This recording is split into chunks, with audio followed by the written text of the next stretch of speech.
Welcome back. सुबह के 8 बज रहे हैं, जागो भारत देख रहे हैं आप। बात करेंगे राष्ट्रपिता महात्मा गांधी की, क्योंकि आज महात्मा गांधी की जयंती है। राष्ट्रपिता महात्मा गांधी को श्रद्धांजलि लगातार दी जा रही है। लाल बहादुर शास्त्री को भी आज नमन किया जा रहा है। दोनों ही नेताओं की आज जयंती है। इस मौके पर अभी हमने आपको तस्वीरें दिखाई किस तरीके से प्रधानमंत्री नरेंद्र मोदी आज पहुंचे, नमन किया, परिक्रमा की, और तस्वीरें आपकी स्क्रीन पर दो।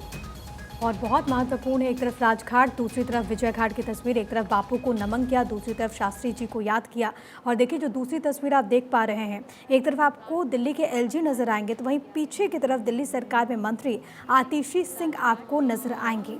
राजनीतिक मतभेद चाहे जितने भी हों, लेकिन ये मौका देखे किस तरीके से, और प्रोटोकॉल भी है, प्रोटोकॉल का पालन करते हुए यहाँ पर आपको पीछे की तरफ प्रधानमंत्री नरेंद्र मोदी के एलजी और आपको आतिशी भी नजर आएंगे। लेकिन पहली तस्वीर आपको इस वक्त हम दिखा रहे हैं जहाँ पर राजघाट पर जब प्रधानमंत्री नरेंद्र मोदी पहुँचे, बापू को नमन किया। बापू ने जो संदेश दिया, आज उस पर आगे बढ़ने का दिन है। और प्रधानमंत्री कहीं पर भी जाते हैं तो इस बात का जिक्र करते हैं कि भारत तो बापू का भारत है, और भारत युद्ध की बात नहीं करता, हम अहिंसा की बात करते हैं। बीच में आपकी जो तस्वीरें इस वक्त आप देख पा रहे हैं, ये उपराष्ट्रपति जगदीप धनखड़ इस वक्त आपको नजर आ रहे हैं। उनके ठीक बगल में केंद्रीय मंत्री हरदीप सिंह पुरी, और पीछे की तरफ केंद्रीय मंत्री कौशल किशोर आपको नजर आएंगे बापू को नमन करते हुए, उपराष्ट्रपति जगदीप धनखड़। और इससे पहले हमने देखा कि लोकसभा स्पीकर हो, कांग्रेस के चीफ हो, तमाम लोगों ने वहां पर पहुंच करके श्रद्धा सुमन अर्पित किए। इस वक्त आपके टीवी स्क्रीन पर 3 तस्वीरें, पहली तस्वीर राजघाट की, पीएम जब पहुंचे उस वक्त की, दूसरी तस्वीर भी राजघाट की जब उपराष्ट्रपति जगदीप धनखड़ जो इस वक्त वहां पर मौजूद हैं, लाइव तस्वीरें, तीसरी तस्वीर विजय घाट की जहां पर देश के दूसरे प्रधानमंत्री लाल बहादुर शास्त्री जी को नमन किया जा रहा है। आज उनकी भी जयंती है और उन्होंने जिस तरीके से संदेश दिया, किस तरीके से उसकी प्रासंगिकता आज भी है, जिस तरीके से भारत आज भी उनके विचारों को अपनाए हुए आगे बढ़ रहा है, उसकी तस्दीक करती हुई ये तस्वीरें, और ये तस्वीरें अपने आप में काफ़ी गहरे संदेश को भी साक्षी समेटे हुए हैं। बिल्कुल प्रिया, और आज गांधी जी की जयंती है और गांधी जी के जीवन ने किस तरीके से हम सबको प्रेरित किया है और आने वाली पीढ़ियों को भी प्रेरित कर रहे हैं। साथ साथ में लाल बहादुर शास्त्री जी का नेतृत्व जिस तरीके से रहा भारत के लिए, और आज जो भारत है, इन दोनों ही नेताओं का एक अहम योगदान रहा है भारत को आज का भारत बनाने में। इस बीच प्रिया आगे बढ़ते हैं, खबरों की बात करते हैं, अखबारों की बात करते हैं। बीजेपी केंद्रीय चुनाव समिति की मैराथन बैठक हुई। राजस्थान, मध्य प्रदेश, छत्तीसगढ़ के उम्मीदवारों के नामों के ऊपर इस बैठक के दौरान चर्चा की गई है। कई सारे मुद्दों के ऊपर चर्चा की गई। इसके साथ राजस्थान की 39 सीटों के उम्मीदवारों के नाम पर मुहर यहाँ पर लगी है। प्रिया, खबर सामने आ रही है। बिल्कुल, और देखिए तमाम जो न्यूज़पेपर्स हैं उन्होंने बहुत प्रमुखता के साथ इस खबर को तरजीह दी, और मेरे हाथ में इस वक्त हमारा सहयोगी न्यूज़पेपर फर्स्ट इंडिया, और फर्स्ट इंडिया में यहाँ पर जो फ्रंट पेज पे जो हेडलाइन है वो ये है कि दिल्ली दरबार ब्रेनस्टॉर्म इलेक्शन मास्टर प्लान्स। दरअसल जो बैठक का दौर है वो लगातार देखने को मिल रहा है। इससे पहले भी साक्षी हम चर्चा कर रहे थे कि तीनों राज्य बहुत महत्वपूर्ण है, क्योंकि आप देखिए जहाँ पर एक तरफ एमपी में 230 विधानसभा की सीटें हैं, छत्तीसगढ़ में 90 विधानसभा की सीटें हैं, राजस्थान में 200 विधानसभा की सीटें हैं। लोकसभा चुनाव के लिहाज से भी इनकी जो भूमिका है वो बहुत ज़्यादा अहम हो जाती है। 2018 में बीजेपी को शिकस्त का सामना इन तीनों स्टेट्स में करना पड़ा था। 2 राज्यों में यानी कि एमपी और छत्तीसगढ़ में बीजेपी ने ये तो तय कर दिया है कि उम्मीदवार हमारे बहुत जगहों पे कौन कौन होंगे। 79 चेहरे भी सामने आ चुके हैं एमपी के, और छत्तीसगढ़ की बात करें तो वहाँ के भी चेहरे हमारे सामने हैं। लेकिन अब सवाल ये है कि आखिरकार राजस्थान में किसको मौका दिया जाएगा, किसको तरजीह दी जाएगी। क्या वो चेहरा वसुंधरा राजे सिंधिया का होगा जिसको आगे करके यहाँ पर चुनाव लड़ा जाएगा। हालांकि पीएम ने स्पष्ट कर दिया है कि जो चुनाव है वो बीजेपी कमल का फूल के ही निशान पर लड़ेगी, और ये भी कहा जा रहा है कि प्रधानमंत्री का फेस ही सबसे ऊपर होगा। लेकिन उसके बाद अब आगे ये सवाल उठ रहा है कि वसुंधरा राजे सिंधिया की भूमिका क्या होगी। और सबसे बड़ी बात है कि जो लिस्ट जारी होने वाली है, जो संभवतः 39 प्रत्याशियों को मौका मिलेगा, उसमें कौन कौन से चेहरे साक्षी शामिल होंगे। बिल्कुल प्रिया, और आज क्योंकि हम चुनावी राज्यों की बात करें, आज मध्य प्रदेश और राजस्थान में प्रधानमंत्री का दौरा भी रहने वाला है। बीते कई महीनों की अगर हम बात करें तो प्रधानमंत्री लगातार ऐसे दौरे करते आ रहे हैं, और इसी के साथ में राजस्थान में फर्स्ट टाइम वोटर्स इस बार निर्णायक होने जा रहे हैं। दरअसल राज्य में 85 लाख फर्स्ट टाइम वोटर्स होंगे इस बार, यानी कि जो कि इस बार पहली बार वोट डालने जा रहे हैं। फर्स्ट टाइम वोटर्स में 36 लाख महिलाएं हैं, जो कि एक अहम भूमिका प्रिया निभाने जा रही हैं। और महिलाओं की जब हम बात करते हैं तो महिलाएं प्रधानमंत्री के नेतृत्व से पहले ही सराहना उनकी करती आ रही है लगातार। जिस तरीके से प्रधानमंत्री ने, चाहे वो उज्ज्वला योजना हुई, बेटी बचाओ बेटी पढ़ाओ योजना हुई,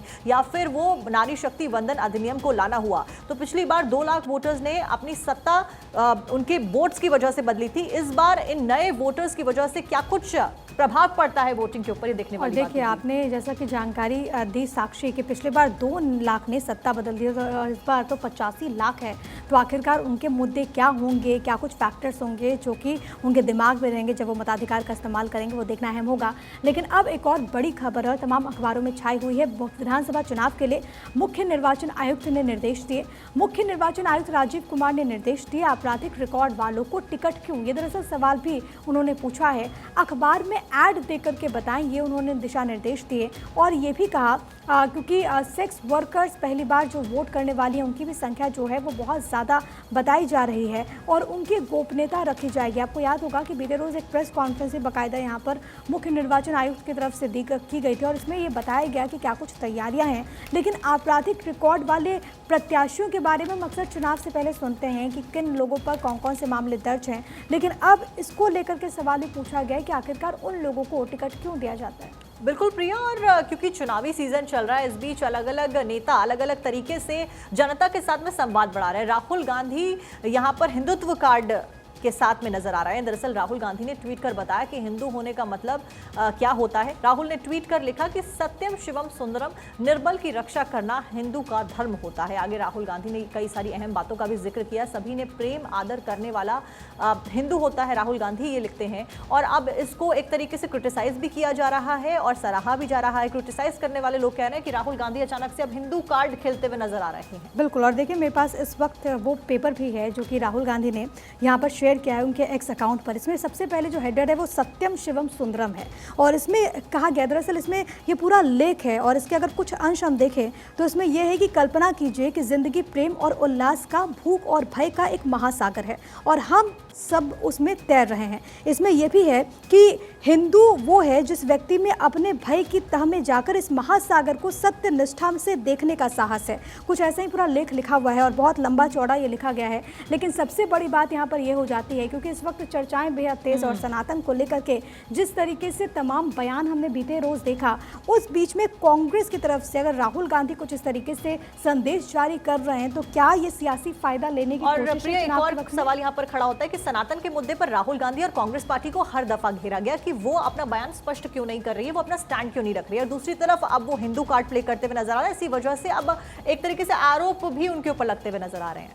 बिल्कुल, आगे बढ़ेंगे और अब हम बात कर लेते हैं अजय माकन की। दरअसल कांग्रेस पार्टी ने उन्हें एक बड़ी जिम्मेदारी दी है और अजय माकन कई महत्वपूर्ण पदों पर रह चुके हैं, लेकिन अब कांग्रेस ने अजय माकन को कांग्रेस का कोषाध्यक्ष बनाया है। पवन बंसल की वो जगह संभालेंगे। राष्ट्रीय अध्यक्ष मल्लिकार्जुन खड़गे ने नियुक्त किया है। ये नियुक्ति से संबंधित जो जानकारी है प्रेस रिलीज के माध्यम से एआईसीसी ने जो जानकारी दी है वो आपकी टीवी स्क्रीन पर नीचे की तरफ। और माकन ने खड़गे को धन्यवाद भी दिया और इससे पहले भी अजय माकन को किस तरीके से कांग्रेस में बड़े बड़े पदों पर रखा गया है वो भी हमने देखा। लेकिन इस पूरी जिम्मेदारी के बाद आखिरकार कांग्रेस के नेता अजय माकन ने क्या कहा वो आपको एक बार सुनवा देते हैं।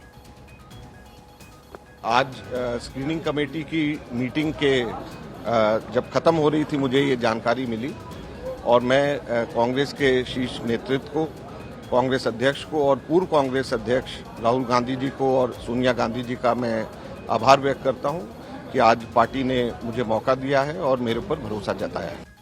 गुलाम नबी आज़ाद नहीं बनेंगे जम्मू कश्मीर के अगले एलजी। पार्टी फाउंडेशन डे पर बोले हैं ये बात और एलजी बनने में दिलचस्पी नहीं है, इस बात का जिक्र किया गया। लोगों की सेवा करना चाहता हूं, गुलाम नबी आज़ाद के द्वारा प्रिया कहा गया है। बिल्कुल, एक बहुत बड़े वो चेहरे हैं गुलाम नबी आज़ाद और मुख्यमंत्री भी रह चुके हैं और आपको याद होगा कि कांग्रेस में जिस तरीके से वो थे और उसके बाद काफ़ी मुखर रहे हैं। हालांकि अब कई मरतबा हमें याद है कि सदन के भीतर भी प्रधानमंत्री मोदी ने उनकी तारीफ़ की थी और अब क्योंकि इसको लेकर के कयास लगाए जा रहे थे कि क्या वो एलजी बन सकते हैं, तो ऐसे में जब उन्होंने पार्टी का गठन किया है उसके फाउंडेशन डे में पहुंचे तो उनका ये कहना था कि उन्हें कोई दिलचस्पी नहीं है एलजी बनने की, वो सिर्फ और सिर्फ आम जनता की सेवा करना चाहते हैं। इसके साथ ही तमाम जो कयास चल रहे थे उनके एलजी बनने को लेकर के उस पर अब पूर्ण विराम लग चुका है क्योंकि गुलाम नबी आज़ाद ने सीधे तौर पर कहा कि मेरी दिलचस्पी नहीं है कि मैं एलजी बनूं, बस मैं चाहता हूं कि आम जनता की यानी कि जो जम्मू कश्मीर के लोग हैं मैं उनकी सेवा करूं।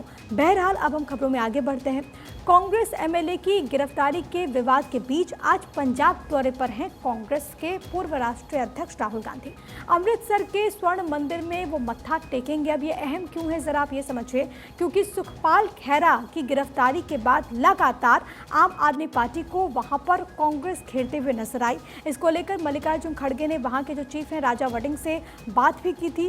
राजा वडिंग और बाजवा लगातार आम आदमी पार्टी को घेर रहे हैं और इन तमाम जो वहां पर सियासी हलचलें हैं उसके बीच आज अमृतसर के स्वर्ण मंदिर जाने वाले हैं कांग्रेस पार्टी के सांसद राहुल गांधी। और ऐसे में कैसी तस्वीर सामने आएगी वो देखना बहुत ज़्यादा अहम है, क्योंकि सवाल साक्षी ये उठ रहा था कि अगर INDIA कोई ब्लॉक है और उसमें आम आदमी पार्टी और कांग्रेस पार्टी एक साथ राष्ट्रीय स्तर पर तो है, लेकिन राज्यों में आखिरकार ये अदावत कैसी, चाहे वो आप हरियाणा की बात कर लीजिए, चाहे आप बात कर लीजिए पंजाब की, यहाँ पर यही दोनों दल आमने सामने नजर आते हैं। और पंजाब में तो इसको लेकर के ये भी कहा जा रहा है, आम आदमी पार्टी पर आरोप लगा रही है कांग्रेस के, आप दरअसल सियासत करो और राजनीति से प्रेरित होकर के ऐसी कार्रवाई की जा रही है। बिल्कुल प्रिया, और यही मौका दे रहा है सत्ताधारी पार्टी को विपक्ष को घेरने का, क्योंकि INDIA गठबंधन में एक तरफ वो कहते हैं कि हम एकजुट हैं और बीजेपी के ऊपर निशाना साधेंगे, 2024 में विजयी रहेंगे, वहीं दूसरी तरफ इस तरीके की खबरें सामने आती हैं। अगली खबर का प्रिया रुख करते हैं जो कि फ्रंट पेज पर मुझे दिखाई दे रही है और तमाम अखबारों में फ्रंट पेज पर इसको रखा गया। पुरानी पेंशन की मांग पर दिल्ली में सरकारी कर्मचारी जुट गए। दिल्ली के रामलीला मैदान में लाखों की भीड़ हमें दिखाई दी।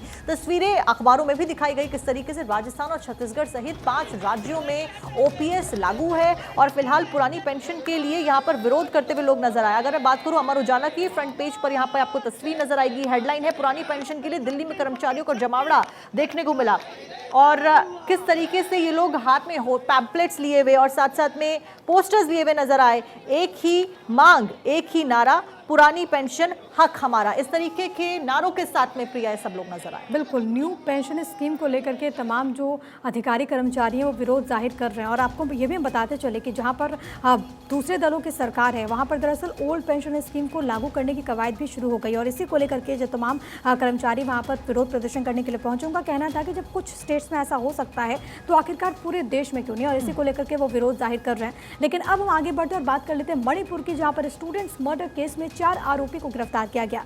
मुख्यमंत्री ने कहा कि मौत की सजा दिलाएंगे। 6 अक्टूबर तक मोबाइल इंटरनेट को बंद कर दिया गया है, क्योंकि समुदाय ने भी बंद का ऐलान किया और तमाम न्यूज़पेपर्स में ये जो खबर है वो छाई हुई है। अगर मैं NBT की बात करूं तो NBT ने फ्रंट पेज में इसको जगह दी है और यहाँ पर देखिए जो हेडलाइन है वो ये कि स्टूडेंट हत्या में 4 अरेस्ट हुए हैं। मुख्यमंत्री N बीरेन सिंह ने जिस तरीके से कहा कि किसी भी दोषी को बख्शा नहीं जाएगा, क्योंकि इसको लेकर के हमने ये भी देखा था साक्षी कि मुख्यमंत्री के तो पैतृक आवास को भी इन प्रदर्शनकारियों ने निशाना बनाया था। हालांकि हालात कई जगहों पर तनावपूर्ण है, पुलिस की कोशिश की जल्द से जल्द शांति वहां पर बहाल हो सके। 6 अक्टूबर तक मोबाइल इंटरनेट बंद रहेगा। इस बीच आपको ये बताते चले कि कुकी समुदाय ने बंद का भी ऐलान किया है, लेकिन पूरे मामले में कार्रवाई भी हुई है, 4 लोगों को गिरफ्तार किया गया। बिल्कुल प्रिया, और अमर उजाला में भी इस हेडलाइन को दिखाया गया फ्रंट पेज में। मणिपुर के 2 युवकों की हत्या में CBI ने 4 को दबोच लिया है और इसमें CM ने बोला है कि अधिकतम सजा दिलवाई जाएगी, आश्वासन दिया गया है।